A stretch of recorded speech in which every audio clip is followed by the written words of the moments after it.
Venezuela. A lot of people are talking about the complicated situation in my home country, and there is a lot of misinformation. So I did a bunch of research to explain in the clearest way possible what is going on in a way that I hope people can understand, because goddamn doesn't matter right now. Will this be funny?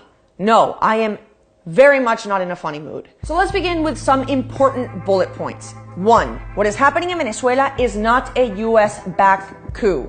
2, this is not a fight between the Venezuelan right wing and the Venezuelan left wing. This is a fight of the great majority of Venezuelans to democratically get rid of an illegitimate and punitive dictatorship. A dictatorship responsible for countless human rights abuses. 3, the people of Venezuela are seeking fair, democratic elections using the laws written in our constitution. 4, Juan Guaido did not just declare himself president out of nowhere. That is not how it worked. So let's answer some questions. Who is the interim president, Juan Guaido? Juan Guaido is not a right-wing politician, but the son of a taxi driver and a liberal representative in Congress. Guaido was elected by the Venezuelan people to be a representative in Venezuela's National Assembly. He is acting as interim president, as in temporary president, until democratic elections can be ensured, which is, by the way, dictated by law in the Constitution when a president is deemed illegitimate. In other words, this is not a coup.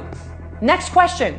Why is President Nicolás Maduro illegitimate? Now, this may take a little bit longer because there's a lot, but let's speed this thing up and start in 2017. In 2017, the Supreme Court that was handpicked by Nicolás Maduro's party nullified and stripped the National Assembly or Congress of their powers. The National Assembly was chosen by vote and was the only government institution that was run by an opposition majority. Imagine when the Democrats took the House, if Trump was like, no, I don't like this anymore. The House is no longer a legitimate part of government, and here's another House that I made up with everyone that agrees with me.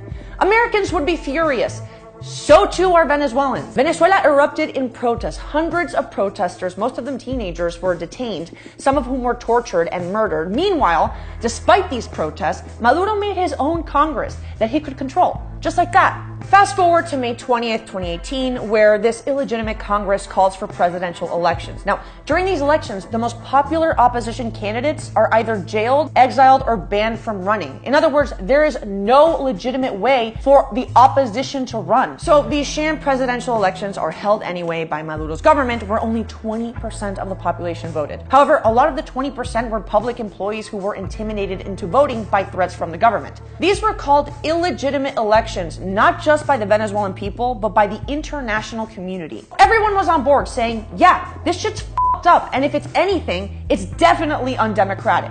Now, if you're wondering how the Venezuelan people truly feel about this, here are some statistics. According to recent polls, over 80% of Venezuelans disapprove of Maduro's government because there is a lot to disapprove of. Maduro took the minimum wage from $350 a month to $7 a month. Meanwhile, inflation hit 1.7 million % in 2018, with the IMF projecting 10 million % in 2019. So the daily minimum wage can't buy 2 eggs. According to UN projections, over 5 million people have left the country, causing a refugee crisis of Syrian proportions. That's more than 10% of the Venezuelan population. There is such a shortage of medical supplies that people are dying from previously eradicated diseases like polio because there aren't any vaccines. The economy is a disaster in a country that sits on the world's largest oil reserves. So where's all this money going? People in Maduro's government. Venezuela is the top 10 most corrupt country in the world, according to the Corruption's Perception Index. The media in Venezuela who should be reporting on this shit is censored and dissidents are jailed. Over 5,000 people since 2014 have been detained for speaking out against the government. And just since last week, when Guaido was elected, 791 people have been jailed.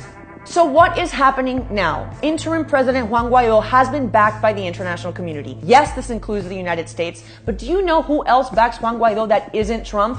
Argentina, Brazil, Colombia, Costa Rica, Ecuador, Germany, the Socialist Party that runs Albania, Canada's progressive prince Justin Trudeau, Australia, Paraguay, Peru, the government run by the Socialist Party of Spain, whose president said what is going on in Venezuela is the opposite of socialism. The list goes on.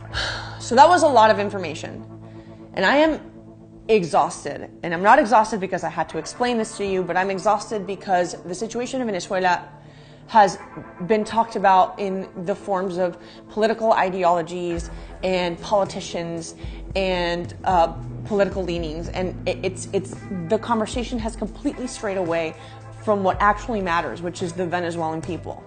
On a personal level, my immediate family, my father is exiled from back home. My extended family, they go out on these protests. My uncle is in jail for being a journalist that tried to shed light on what was going on. My cousin had to leave Venezuela because they were after him as well.